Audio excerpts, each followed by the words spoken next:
अरे प्रभु को गिन गिन के गालियां देता था शिशुपाल। ये जब शिशुपाल प्रकट हुआ तो बुआ का ही लड़का था, 4 भुजाएं थी। तो इसके जन्म उत्सव के समय फिर श्री कृष्ण बलराम जी भी गए हुए थे। तो आचार्य ने जन्म कुंडली उस समय बांची कि महावीर होगा, ऐसा ऐसा सब वर्णन करते रहे और कहा ये उन्हीं के हाथ से मारा जाएगा जिसकी गोद में डालने पर इसकी 2 भुजाएं हट जाएंगी। वहां जितने आए हुए थे रिश्ते नातेदार, समाज के श्रेष्ठ श्रेष्ठ जन, सबकी गोद में शिशुपाल को, और जे भी भगवान श्री कृष्ण की गोद में डाले 2 भुजाएं गिर गई।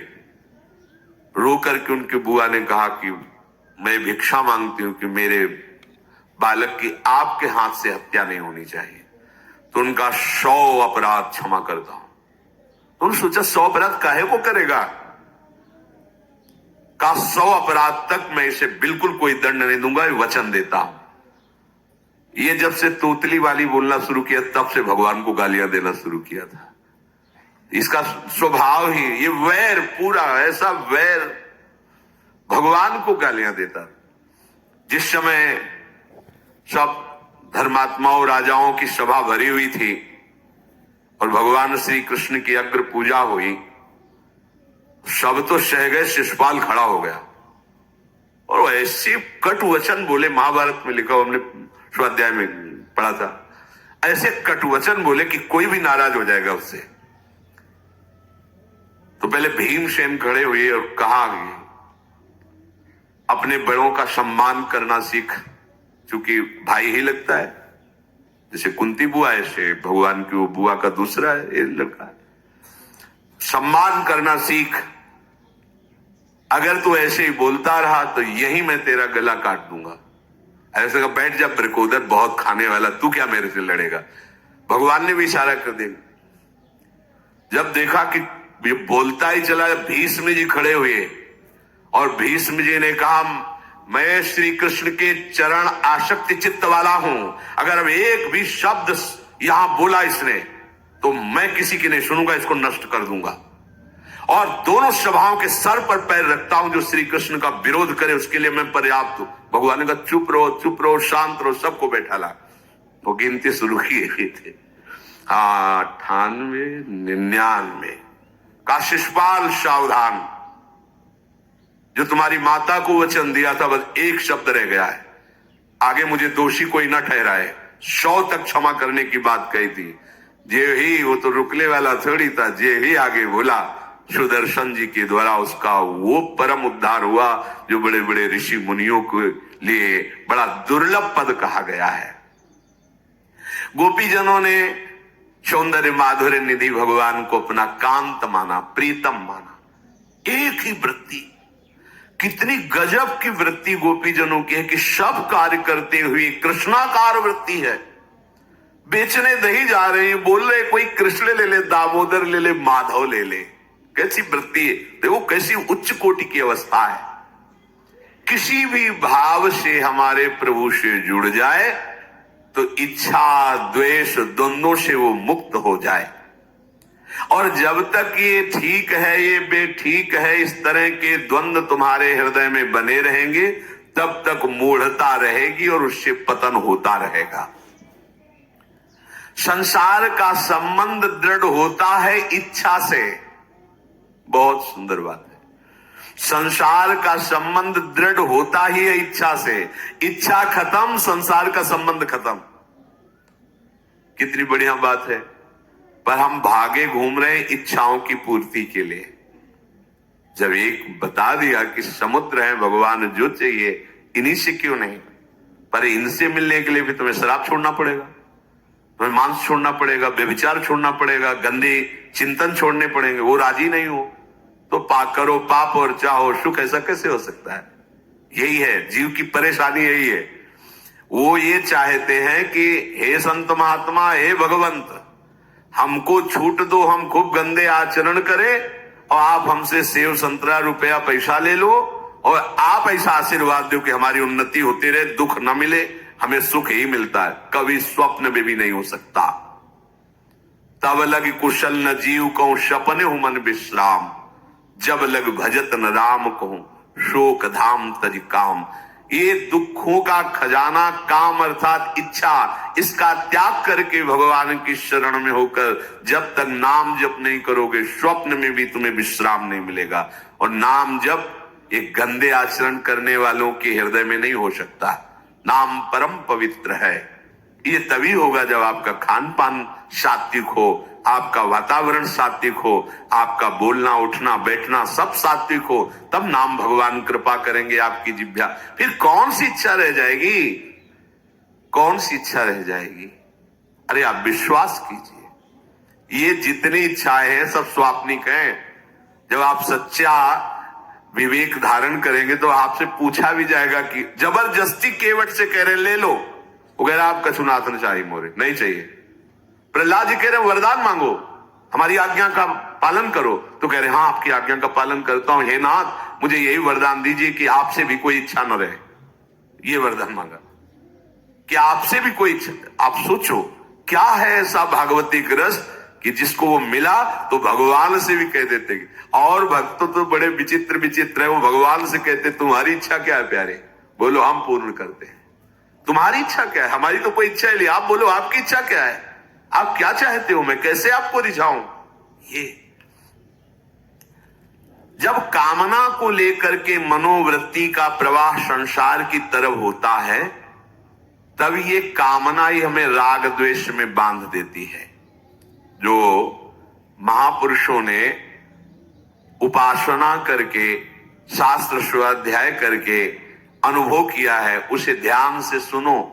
इच्छाओं से बचने का उपाय, इच्छा ही आपके बंधन का कारण है, इच्छा ही जन्म मरण का कारण है। इच्छाओं से बचने का उपाय, कर प्रमाद मत बनो आलसी, करो सुचारु रूप से काम, अपना काम स्वयं करने में लाज बड़प्पन तजो तमाम।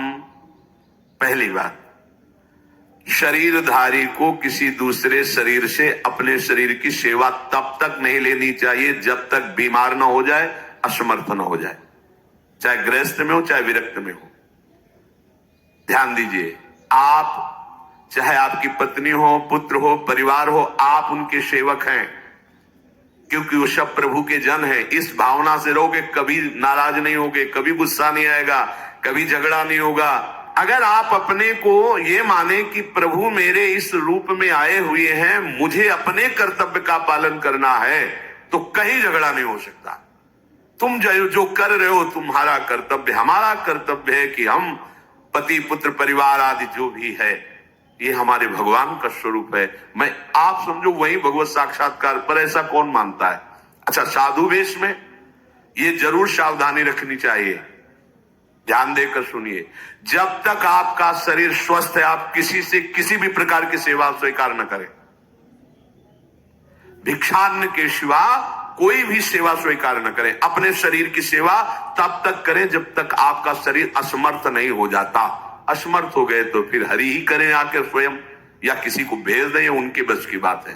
देखो माधवदास बाबा की लंगोटी स्वयं श्री ठाकुर जी महाराज धो रहे हैं। तब तक हमने अपने बड़े संतों को देखा है, बिल्कुल किसी भी तरह की कोई सेवा नहीं स्वीकार करते। अपनी दिनचर्या अपने हाथ से अपने शरीर की पूरी। आपको क्या हो गया है, आप भी वैसे ही चलो जैसे गुरुजन चले हैं, भिक्षान्न के सिवा। आप अपनी किसी भी तरह की सेवा किसी से मत करवाइए। आप देखो इच्छाओं का दमन होना शुरू हो जाएगा, यहीं से इच्छाओं का दमन शुरू हो जाता है। आप सच्ची मानिए, ये जो आप शरीर सुख की आकांक्षा से दूसरे से सुख लेने की इच्छा करते हैं, यही तुम्हारे बंधन का कारण है, यही तुम्हारी दुर्गति, यही तुम्हारी कमजोरी है। जब तक शरीर स्वस्थ रहे, किसी से किसी भी तरह की सेवा मत लो, और अधिक से अधिक सेवा करने का भाव रखो। सुधार, हमें सेवा करना है, सेवा लेना नहीं है। जब तक सेव्य का साक्षात्कार ना हो जाए या शरीर असमर्थ ना हो जाए, तब तक ये नियम दृढ़ रखना चाहिए। गुरुजनों को भी देखा, श्री जी की सेवा कर दो, रसोई के से बाहर शरीर सेवा में कभी भी नहीं। कभी धोखे से ऐसे वस्त्र आदि रह गए और महाराज जी अनुपस्थित धो के जल्दी से फैला दिया तो भी डांट लगी, ऐसा क्यों किया? नहीं, रखे थे महाराज जी, हमने ऐसा कर नहीं। नहीं, जब तक हम कहें नहीं तब तक नहीं। आज भी सरकार अपने ही हाथ से श्री जी को भोग लगा के ही, सब हैं पर वो अपने ही हाथ से 2 रोटी भोग बना के। देखो बुजुर्ग संतों को, बड़े महापुरुषों को हमने देखा है, अपने शरीर, जब तक शरीर में सामर्थ्य है तब तक, ये महापुरुषों का आदेश है, अपना काम स्वयं करने में लाज बड़प्पन तजो तमाम। अपना काम करने के लिए आप किसी को भी आदेश मत करें, किसी की भी सेवा स्वीकार न करें। हाँ, हमें भूख लगेगी तो रोटी मांग लेंगे जाकर के, क्या जरूरत है हमें किसी की सेवा स्वीकार करने की? मांगो, खाओ, खूब भजन करो, सत्संग करो, कम खर्चे वाला जीवन रखो। जरूरत क्या है? जो जरूरत है गली चलते दे देंगे भगवान, विश्वास करो, गली चलते दे देंगे। विरक्त गृहस्थ धर्म पूर्वक कमाओ, जितनी आवश्यकता प्रभु दे देंगे। ऐसा कोई त्रिभुवन में नहीं जिसकी आवश्यकता की पूर्ति न होती हो। अनावश्यक तुम्हारी मांगे जो है वही तुम्हें दुख दे रही है। आवश्यक व्यवस्था सबको भगवान दिए हुई है, अनावश्यक मांग के लिए तुम्हें फिर फंसना होगा। ये तुम्हारी अनावश्यक मांगे हैं, ये हो जाए, वो हो जाए, वो जो आपको जीवन जीने के लिए जरूरी है, धर्म पालन के लिए जरूरी, वो बिना मांगे भगवान दे रहे सबको। देख लो। हाँ, आप कि भाई हमको उस परिकर में रहना है, उस कोर्ट से रहना है, वो सब वीआईपी, तो हमको भी उस कोर्ट का, ये मांगे हैं तुम्हारी। तुम्हारा प्रारब्ध जितना है उतना तुम्हें मिलेगा, जो आवश्यक है वो तुम्हें मिलेगा। अनावश्यक मांगे करोगे फंसोगे, अधर्म में कूदना पड़ेगा तुम्हें। हाथ पैर सब साधन प्रभु ने दिए, दया कर तुम्हें समान, फिर क्यों उनसे काम न लेते, क्यों रखते हो झूठी शान। तुम्हारी सेवा के लिए तुम्हारे पास हाथ है, तुम्हारे चरण है, तुम्हें बुद्धि दी है, दूसरे से क्यों सेवा स्वीकार करते हो? प्रभु ने दया करके उद्धार के लिए तुम्हारे पास पूरी सामग्री दे दी, उसका प्रयोग करो। तन मन दोनों का हित करता, निश्चय शारीरिक श्रम युक्त। देखो, ये है जिसने अपना परम मंगल ठाना है, वो शरीर को कभी प्रमाद में नहीं रखता, चाहे गृहस्थ हो चाहे विरक्त हो। ये आलस्य प्रमाद किसी के लिए भी ठीक नहीं है। नियत समय तक सो जाओ, इसके बाद खूब मेहनत करो, चाहे गृहस्थ हो चाहे विरक्त।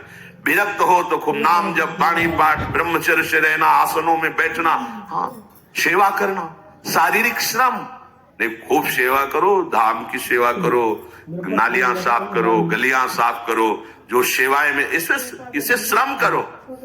ब्रह्मचर्य पचाने के लिए श्रम भी तो होना चाहिए।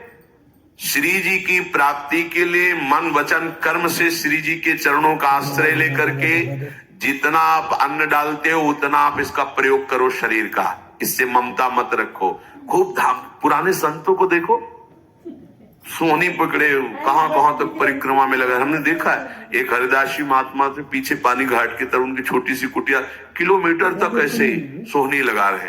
वृद्ध वृद्ध महात्मा सेवा करें, अपने लोग जवान महात्मा होकर, शरीर स्वस्थ होकर, बेइज्जती से अगर सोहनी पकड़ के खड़े हो जाओगे गली में तो आपको लगेगा अपनी बेइज्जती हो रही है। वाह, कितनी बड़ी इज्जत है हमारी। स्वामिनी के महल की पीठियों में सोहनी लगाने में तुम्हें बेइज्जती लग रही, और आचार्य चरण याचना कर रहे हैं। यत्किंक्रीश बहुशा खलुका कुवाणी नित्यम परस्य पुरुषस्य शिखंड मौले तस्या कदापि रश्निधेर वृषभानुजायात तत्केलि कुंज भवनांगण मार्जनीश्याम। लाडली, जो ऐसी कृपा करो कि आपके वृंदावन धाम में कहीं सोहनी लगाने वाली, पोछा लगाने वाली मैं बन जाऊं। मांग रहे हैं। एक से कहा, भैया चाहे जितना बुरा प्रारब्ध हो, यहाँ जो भगत आते हैं उनके जूते साफ कर दिया करो, प्रारब्ध खत्म हो जाएगा। भाई आप समझो ये वो दवा है जो बेजोड़ है, इसे कोई काट नहीं सकता। अच्छा, अगर ऐसे न समझो तो हम आपको समझा रहे हैं। गुरुद्वारे में चले जाओ, चाहे जितना बड़ा अधिकारी हो, सबसे पहली जोरी सेवा यही होती है, पादुका की सेवा करो। समझे में नहीं आ रहा तुम्हें? अरे जिसे हम हंसते हंसते कह रहे हैं वही तुम्हारे बंधन काटने का कारण बन जाए, यदि मान लो बात। पर वो हम जूता साफ करेंगे नहीं।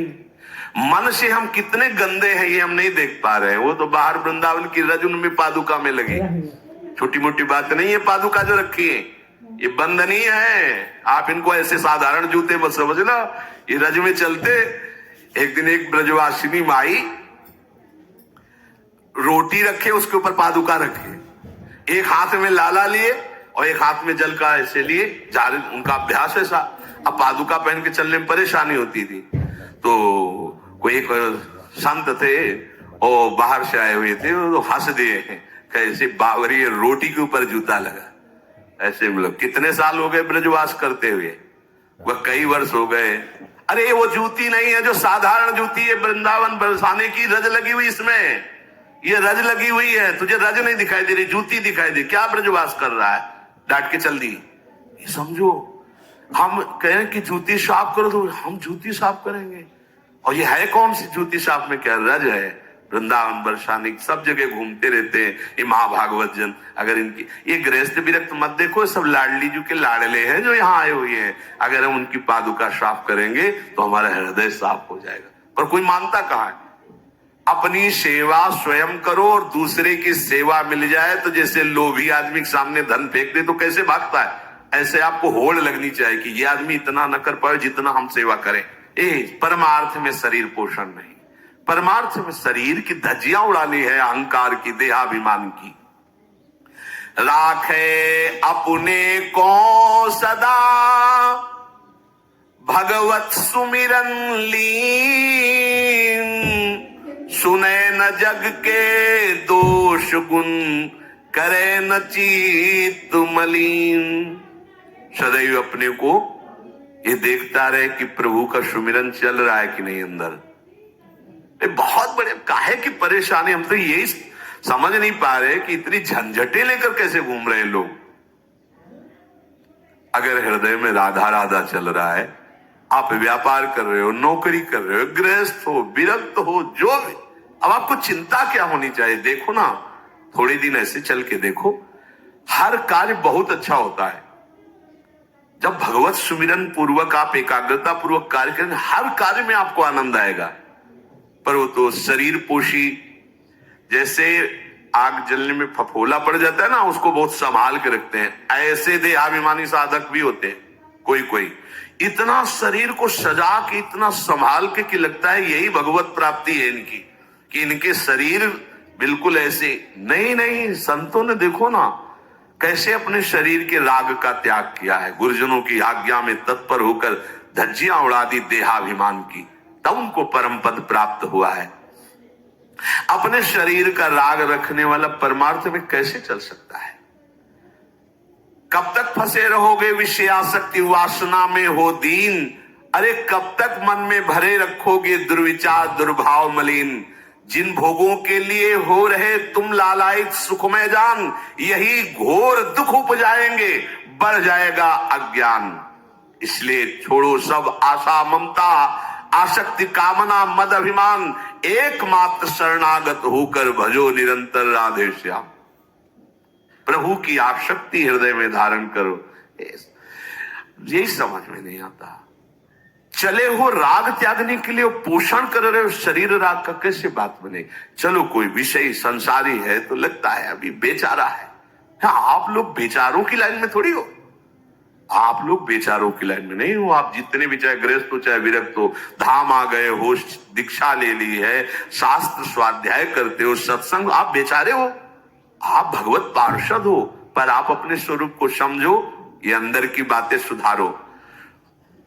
आगे कह रहे हैं कि सुने न जग के दोष गुण, करे न चित्त मलिन। अपने भगवत चिंतन में मगन रहो। कोई तुम्हें यदि किसी की निंदा आदि सुनाने लगे तो उसे मत सुनो। पूछे कछु कछुए कहे, को आए के पास, सुन ले कछु बोले नहीं, सब ते रहे उदास। पर निंदा पर दोष के कथन सुनन में लोग, जो आनंद अनुभव करे तो लहे नरक के भोग।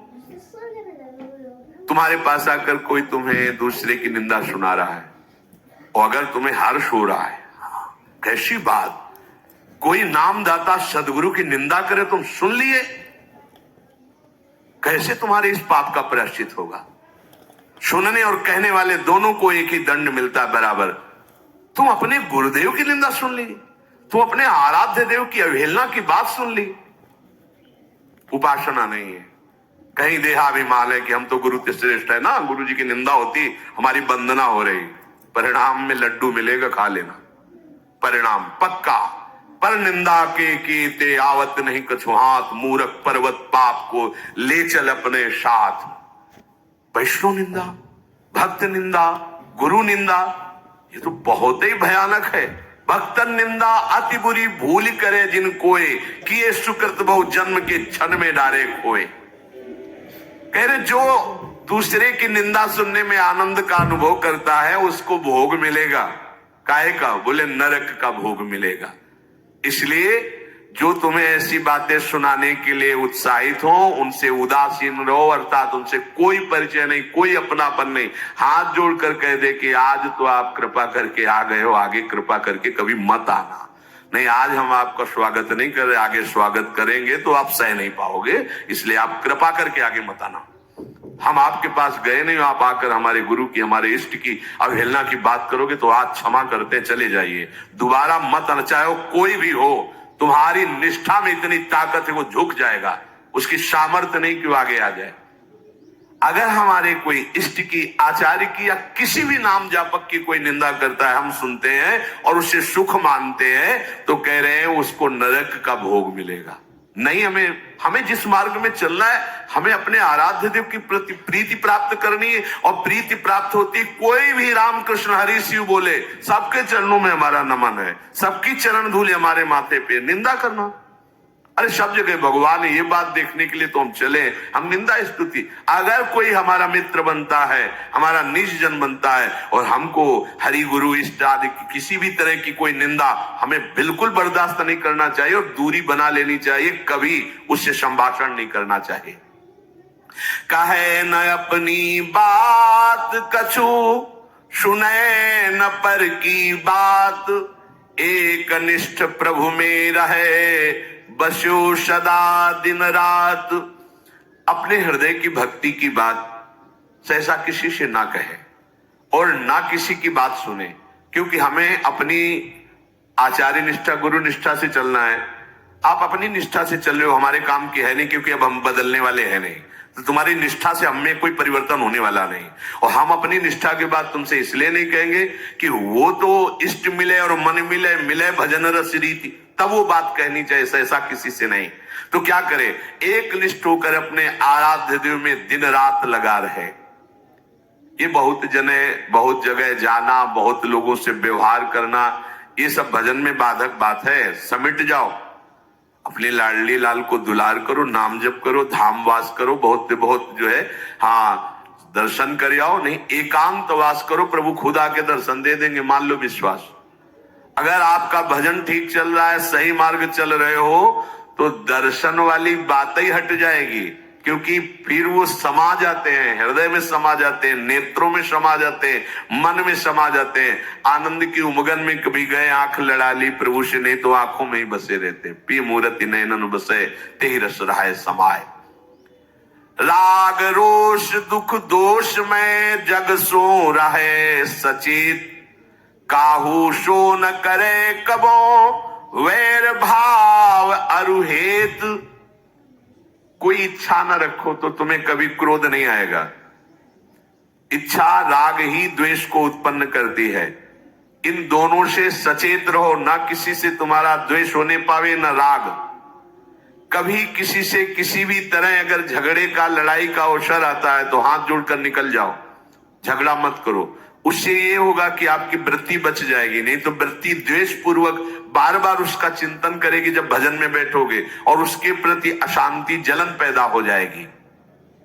सब सो न्यारो होई रहे पर खारो हु नहीं होए, सबकी सब कुछ सहे नीति वो प्रभु को प्यारो होए। समझो बात, सबसे अलग रहो, किसी से अपना मन मत मिलाओ, केवल मन नाम से मिलाओ, प्रभु से मिलाओ, गुरुवाणी से मिलाओ। पर किसी का अपमान मत करो, किसी के लिए ऐसा कड़ुआ वचन मत बोलो कि उसके हृदय मंदिर में बैठे भगवान हैं, उसका हृदय दुखी हो जाए। सबकी सब कुछ सह लेता है जो कोई, वही प्रभु का प्यारा होता है। करे न जग चर्चा कबों, रहे सदा चुपचाप, रही इंकित निज भजे प्रभुता को सेवै आप। जो जगत की कभी भी चर्चा नहीं करता, मौन धारण करके केवल प्रभु के चिंतन में मगन रहता है, उसका भार प्रभु ले लेते हैं, उसकी सेवा आप स्वयं करते हैं। प्रभु किसी न किसी रूप में आके उनका भरण पोषण करते हैं। पै प्रभु के रस प्रेम की निर्मल गोपन बात, कहे न काहू सो कबो सहे सकल आघात। भजन में जो तुम्हें आनंद आ रहा है, जो तुम्हें स्वप्न में कोई अनुभूतियां हो रही या प्रगट में कोई अनुभूति हो रही, कभी भी किसी से भी वो बात ना कहे, क्योंकि ऐसा कहने से तुम्हारे भजन में विघ्न पड़ जाएगा। सारी की सारी बातें पचा लो। जैसे तुम गुप्त रूप से गलतियां करते हो, कभी नहीं बोलते हो, लेकिन कोई भी भागवती की अनुभूति छोटी सी भी होगी तो सभा में बोलने का मन होगा, क्योंकि उससे हमारी प्रशंसा होगी, अहंकार का पोषण होगा। बिल्कुल नहीं। भजन संबंधी कोई भी आनंद की बात, कोई भी भगवदानंद अनुभूति कभी किसी से न कहे, एकदम छुपा जाए। अगर कोई ऐसा कि हमने तो ऐसे लक्षण आप में देखे, हाँ नहीं ये तो ऐसे ही तुम्हें यहाँ हंसुआ, हमारे अंदर ऐसा कुछ नहीं। कोई भी भागवतिक वृत्ति कहीं अपने में आरोपित करके प्रदर्शन का कार्य न कर दे। सह न सके पिय की तनिक निंदा, जो कहूं होए सहज त्याग सर्वस्व करी, डारे निज को खोए। यदि अपने आराध्य देव की कोई निंदा कर रहा हो तो वहां सहन न करे। सही न सके पिय की तनिक निंदा, जो कहो हो। संत शंभु श्री पद पवादा, कही सुनीतास मर्यादा, काटी जीव तासु जो बसाई, श्रवण मोनि न त चले पराई। यदि हमारे कोई आराध्य देव गुरुदेव की निंदा कर रहा है, ताकत हो तो उसकी जबान बंद कर दे, नहीं तो कान में उंगली डाले उठ के चल दे, दोबारा उसका कभी चेहरा न देखे। भरत जी ने माता कैकेयी से कहा कि आपने हमें निमित्त बनाकर 14 वर्ष का वनवास भगवान श्री राम को दिया, इसलिए आज के बाद में कभी तुम्हें मां नहीं कहूंगा, पापिनी कभी तेरा मुख नहीं देखूंगा। भरत जैसे भगवान के अवतार परम पवित्र माता कैकेयी के लिए ऐसे कट वचन बोले, आज के बाद कभी मां नहीं कहूंगा, है पापिनी तेरा कभी मुख नहीं देखूंगा। ये जो हमारे इष्ट की निंदा कर दे, हमारे गुरुदेव की निंदा कर दे, हम उसे आदर देंगे, हम उसको बात सुनने के लिए बैठा लेंगे। हाँ और बाओ, हमें और गंदा करो। सहज त्याग सर्वस्व करी, डारे निज को खोए। अपने अपनत्व को अपने आराध्य देव में सहज समर्पित कर दे। या जग में जाके हृदय ऐसो प्रेम समाए, हरिता को अति चाव सो रखे सदा अपनाए। इस जग में जिसके हृदय में ऐसी निष्ठा होती है, तो हरि उसे अपना मान करके फिर स्वयं उसका भार लेकर इस संसार में रखते हैं, अर्थात उससे वही कराते हैं जिससे जग मंगल होता है। निर्मल या प्रभु प्रेम की महिमा कही न जाए,